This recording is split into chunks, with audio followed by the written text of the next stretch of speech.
Hello everyone, good morning. So my name is Marlyn Pelesco. Welcome to the survey of Philippine literature. So, history took another twist. Once more the Filipino regained their independence which they lost 20 years ago. Now, as an incentive, the Centennial Literary Prize would be doubled for that millennium for all categories. So that artist mentioned and those chosen for recognition in literature is Francisco Arcelina, Lope Santos, Amado V. Hernandez, so and more. And now, for that millennium for all categories like novel, poetry, essay, drama, and screenplay. So my topic is the plays in the novels. Let's get started. So, what is plays? Plays refer to specifically to the final product intended for theatrical performance. A play is written, designed to be acted on stage, complete with dialogue, stage directions, and character descriptions. It's the finished, polished piece ready for productions. So script writing, a popular in developing literature from probably due to the growing interest in TV and patronage. So, script writing refers to the process of writing scripts for various media, including plays, also screenplays, films, television, video games, animation, commercials, and more. So, script writing is the act of crafting the narrative text regardless of the intended medium. So now the following can be attributed to this trend. First, TV and stage patronage. So it refers to the support and funding provided to television and theater productions. So this support can come from various sources, including first, individuals. Wealthy, mga dato, individuals may act as patrons, providing financial backing for specific shows or companies. So this is similar to historical art. But art patronage where wealthy individuals supported artists. So grabe no, dato mo support sa usa ka artist. Now, next is the corporation. So from the word corporation, corporate, no, companies may sponsor shows or provide advertising revenue in exchange for product placement or brand association. So next is the government. So governments may provide grants for subsidies to support the arts, ensuring the creation and accessibility of television and theater productions. Next is the audiences. Viewers and audience members contribute through ticket sales and, of course, subscriptions, directly funding productions. Diba? Kanang naay mga kuan ang mga artist mo palit tag ticket or more subscribe ta mga. So that's also the trend. So the level and type of patronage can significantly impact the content, style, and overall quality of television and theater productions. So while financial support is crucial, so patronage can also encompass broader forms of support, such as promotion and advocacy. Okay, so that type of patronage can significantly impact the content, style, and overall quality. So the concept of patronage in the context of TV and Stage is similar to historical patronage of the arts, where wealthy individuals or institutions provide financial and social support to artists. So, however, the sources and mechanisms of patronage have diversified in the modern media landscape.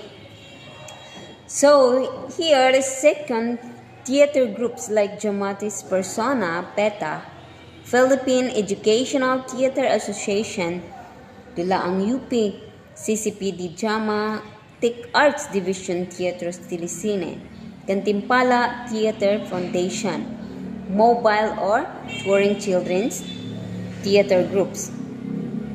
So the Philippine Educational Theater Association, or PETA, is a renowned theater group, known for its socially conscious and politically engaged productions. So PETA is famous for using theater to address pressing social issues. Examples include plays. The Philippine Educational Theater Association, or PETA, is a renowned theater group known for its social conscious and politically engaged production. So, martial law. So, PETA's plays during the Marcos regime serve as powerful forms of protest and conscientization even under a dictatorship. These productions often defected the struggles of the marginalized and challenged the government's narrative. So, human rights. Many of PETA's plays focus on human rights, abuses, social injustice, and the plight of marginalized communities. They use storytelling to raise awareness and inspire action. So, environmental issues. So, PETA has also addressed environmental concerns and the impact of development projects on communities. Their productions often highlight the need for sustainable practices and environmental protection. So popular culture productions. So PETA has also successfully integrated popular culture into productions, creating engaging and accessible theater for a wider audience. Examples include musical adaptations. So PETA has adapted popular songs and stories into musicals, making them more relatable to younger audience and broadening their appeal. So Rock of Ages, a musical based on the songs of the Filipino band Ages, is a prime example of this approach. So contemporary themes. PETA's plays often incorporate contemporary issues and social trends, making them relevant to current audience. So this ensures that their work remains engaging through provoking. Here. So community engagement. So PETA's works extend beyond the stage productions. So they are deeply involved in community engagement through workshops. So PETA conducts workshops and training programs to empower communities and develop theater artists. So nagconduct sila of workshop. So this fosters creativity and provides opportunities for individuals to express themselves through the art. So next is the outreach programs. So PETA actively engage with various communities, bringing theater to areas with limited access to the arts. This expands the reach of their message and strengthens their connection with the people they serve. So this example demonstrates Pita's multifaceted approach to their theater, combining artistic excellence with social responsibility to end community engagement. So their work has had a significant impact on Filipino society, using the power of theater to inspire change and empower communities. So third, substantial awards in film making. So the world of filmmaking boasts numerous prestigious awards. So it's carrying significant weight within the industry and among cinephiles, while the perceived prestigious most prestigious award is subjective. So several consistently stand out for their influence and impact. Here, film awards. Here's the film awards. Okay, so the Academy Awards, Oscars. So have you heard the Academy Awards, Oscars? No, kasagaran sa Hollywood, no? So the Academy Awards or Oscars, presented annually by the Academy of Motion Picture Arts and Science, AMPAS, are widely considered the most coveted accolades in the film industry. So their history, peer recognition, and voting system. So a global reach solidify their status. Winning an Oscar significantly boosts a filmmaker's career in the film's box office success. So, Cannes Film Festival or Palme d'Or. The Palme d'Or, awarded at the Cannes Film Festival. So, is another highly prestigious prize. This award celebrates cinematic excellence and often showcases groundbreaking and innovative film making.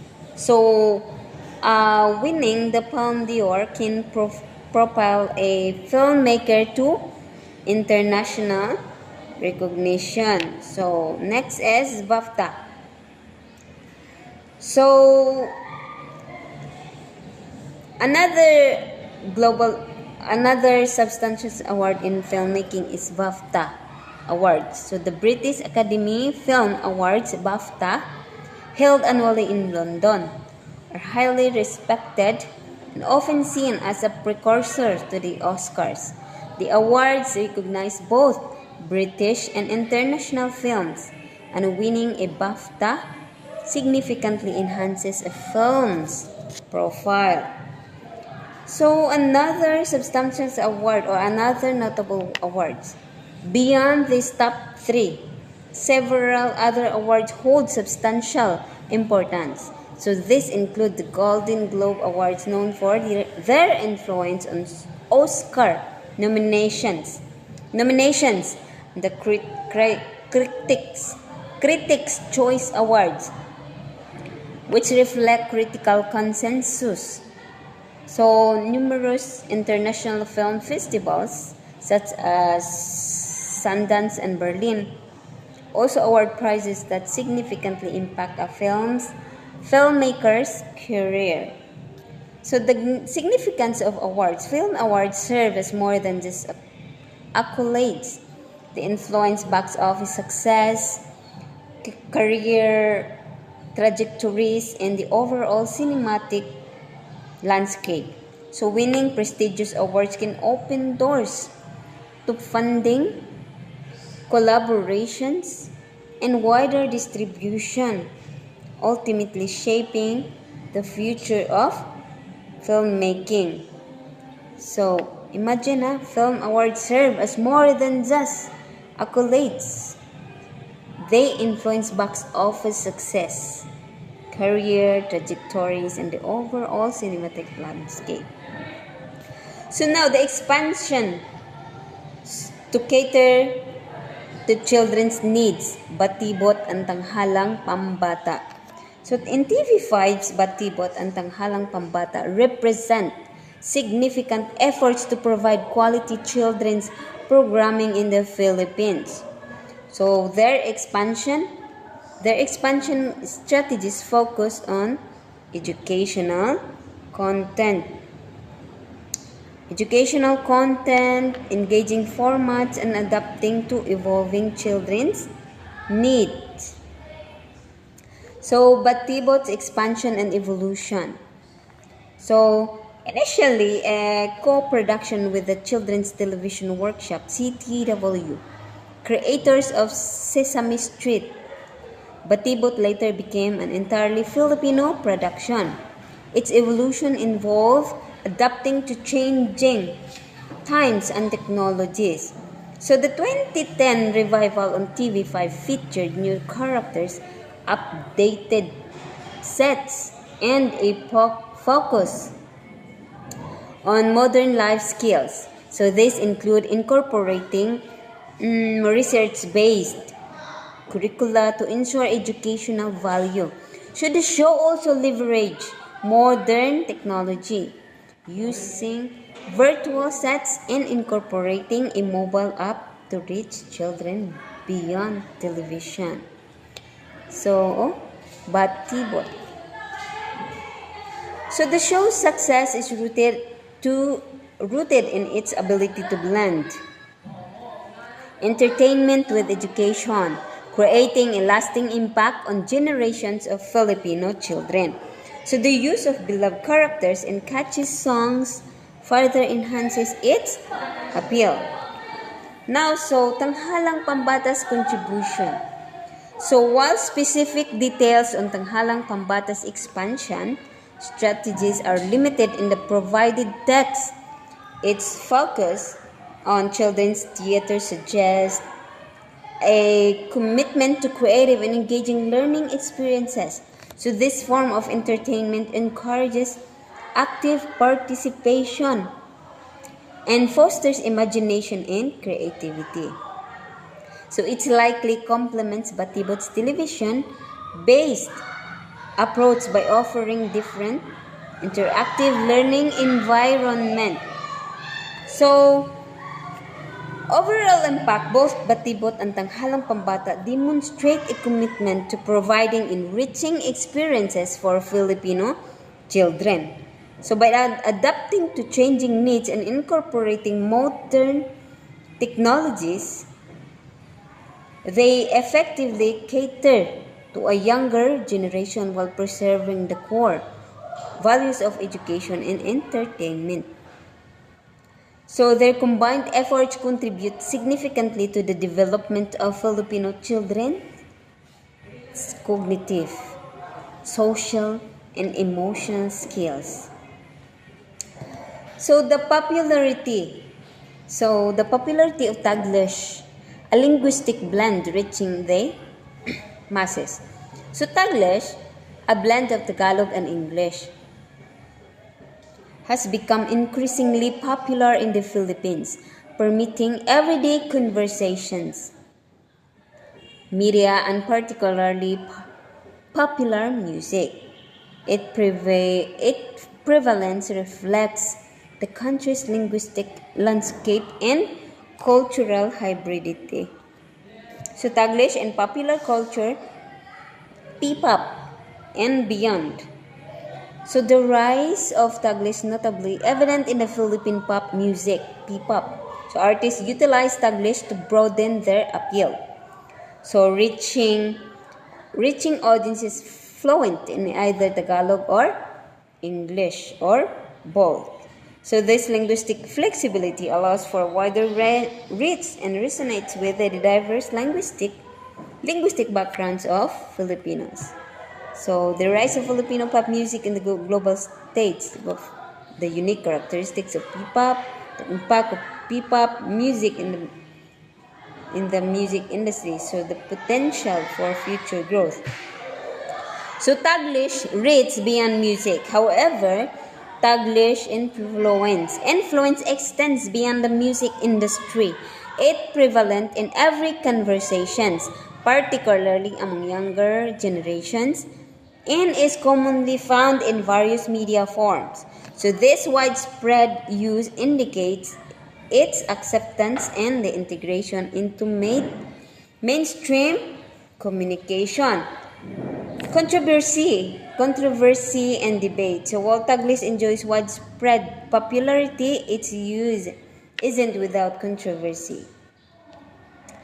Some critics argue that it dilutes the purity of the Tagalog language and reinforces English dominance in the Philippine society.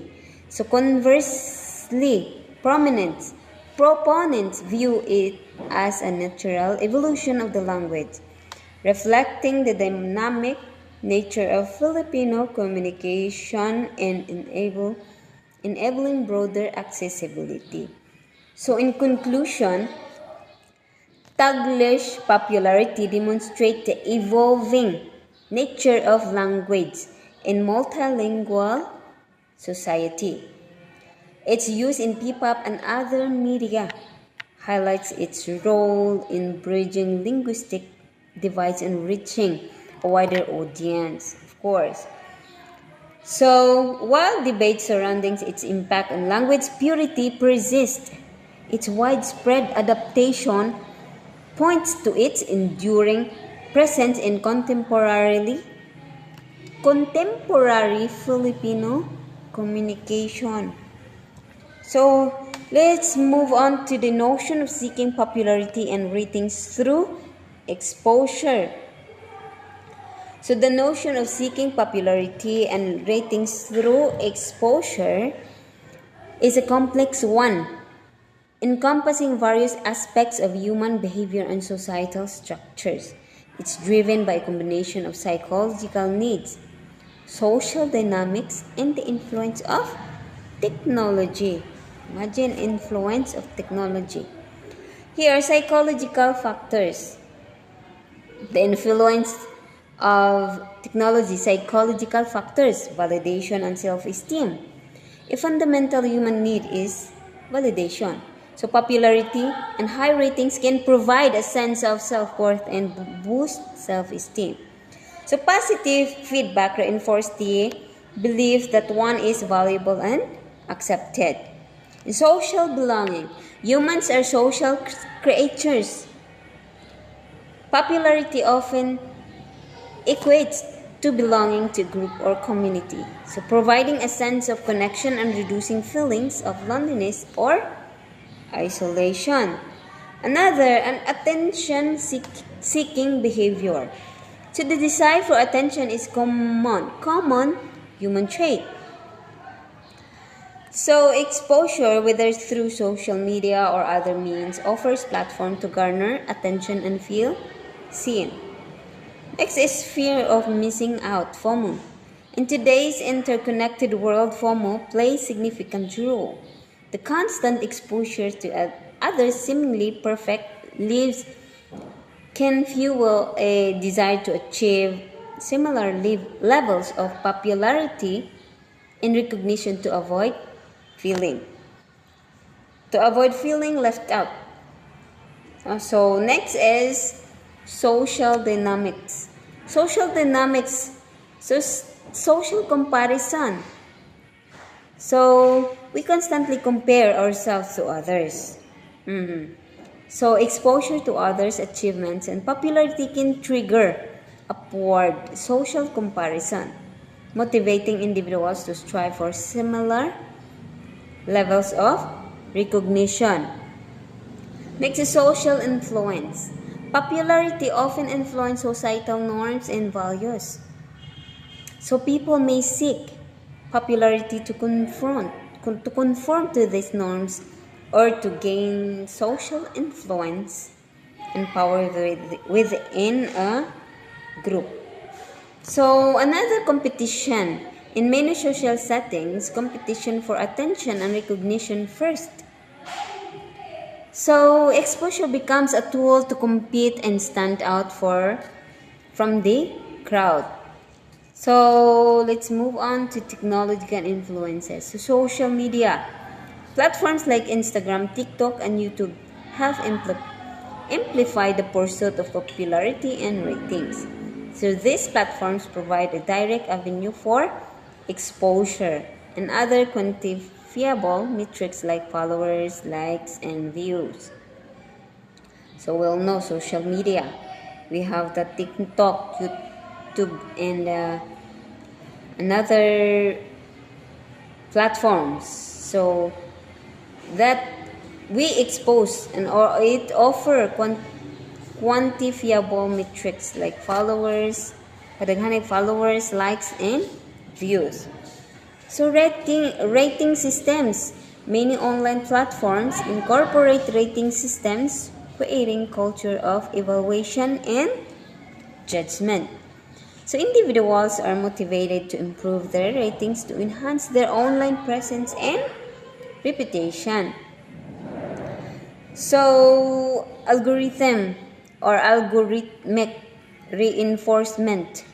Algorithmic reinforcement. So social media algorithms often prioritize content that generates high engagement. This creates a feedback loop, rewarding content creators who focus on gaining popularity and ratings and further incentivizing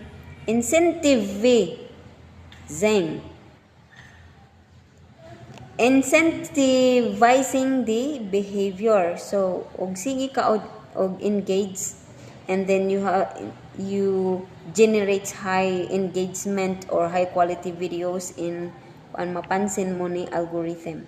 So that's the technological influence. So another, ethical considerations.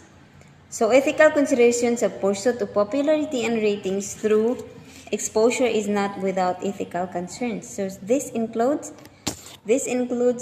authenticity versus performance. So the pressure to maintain a desirable online persona can lead in authenticity in the presentation of a distorted self-image. Another is mental health. So the constant striving for validation and inherent judgment of online platforms can negatively impact mental health, leading to anxiety, depression, and low self-esteem. So that's the that's the mental health. Ethical considerations of mental health. Another is comparison and competition. Excessive social comparison and competition can foster negativity and resentment. True. So, excessive social comparison and competition, it fosters negativity. Good. Another is privacy concerns. So the pursuit of exposure often involves sharing personal information online, raising privacy concerns. Another, creative writing workshops. So let's go back to the ethical consideration. So in conclusion, the notion of seeking popularity and ratings through exposure is a multifaceted phenomenon driven by psychological needs, social dynamics, and technological advancements. While the desire for validation and belonging is understandable, it's crucial to be mindful of the ethical consideration and potential negative impacts of mental health. A balanced approach that prioritizes authenticity and well-being. So we have to be careful when it talks about social media. We have that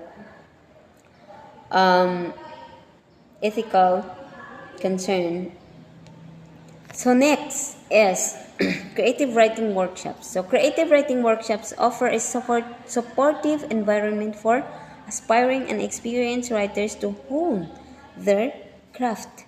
So these workshops provide valuable opportunities for skill development, feedback, and community building. So types of workshops. Workshops cater to various writing styles and genres, including fiction, Workshop focusing on short stories, novels, and other fictional forms. This often involve character development, plot construction, and narrative techniques. Another poetry workshops dedicated to exploring poetic forms, language, and imagery. Students learn about different poetic styles and receive feedback on their work. And then creative nonfiction. Workshops emphasizing the art of crafting true stories in a compelling and engaging manner. Memoir or essay and literary journalism are common focuses. So screenwriting workshops specifically designed for aspiring screenwriters covering aspects like plot, structure, character development, and dialogue. So in playwriting, workshops focusing on the unique challenge and rewards of writing for the age. So the notion of types of workshop. Okay, so workshop formats and structures. So in person, traditional in person, workshops provide face-to-face interaction and a sense of community. Online workshops offer flexibility and accessibility to writers from diverse locations. In small group workshops allow for more personalized attention and feedback. So large group workshops provide a broader range of perspectives and experiences. So beginner workshop cater to those new creative writing, providing foundational skills.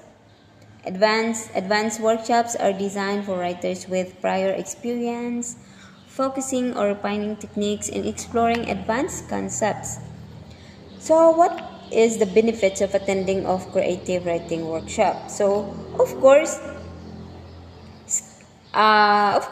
skill development. So skill development workshops provide structured learning opportunities to improve writing skills. Also feedback and critique. Writers receive constructive criticism on their work, helping them identify areas for improvement. Community building. Workshops foster a supportive community of writers, encouraging collaboration and sharing. Another, inspiration and motivation. Workshops can reignite passion for writing and provide motivation to continue the craft. So networking opportunities. Workshops can lead to valuable networking opportunities with other writers and industry professionals. So from its original short story category, the Carlos Palanca Memorial Awards have expanded its prizes to one-act plays and full-length plays, both English and Filipino. So expansion of categories.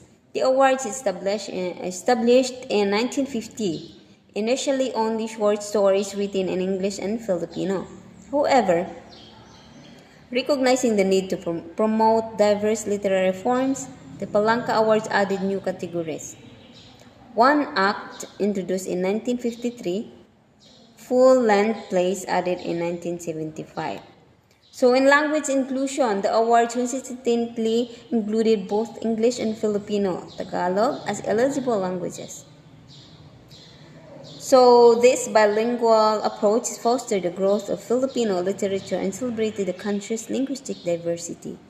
So early records show winners in both language across short stories and one-act plays. So further expansion. The Palanca Awards continued to evolve, adding further categories over the years, including poetry, essays, novels, and works for children. So this demonstrates a commitment to nurturing and showcasing the breadth of Filipino literary talent. So Don Carlos Palanca Memorial Awards for Literature. So novels. Let's move on to novels. We're done with the plays. So we're we're going to delve the novel. So many of our writers have turned to the more remunerative and shorter literary forms than the longer novels, which are indicative of more practical considerations. Out better novel writers have settled in their twilight years, some to foreign land, or may have perhaps lost the feel of the Filipino side. So a novel is a long work of fiction, typically written in prose and published as a book. The word derives from the Italian novella, meaning new or short story. So the novel's history spans millennia, with origins in ancient Greek and Roman literature, medieval romances, in the Italian Renaissance novella. So the shift away from novel writing among Filipino authors reflects a complex interplay of economic realities in evolving creative landscape. So economic factor. So this economic reality pushes writers toward genre like short stories or essays, which offer quicker returns and potentially higher income per word. So the time investment required for a novel, often years, may not be financially viable for many writers, particularly those with other financial obligations. So generational shift and evolving sensibilities. So the observation that established novelists are either in their twilight years, living abroad, or possibly disconnected from Filipino psyche, suggests as generational shift. Older, more established writers may have different perspective or connection to the Filipino experience than the newer generations.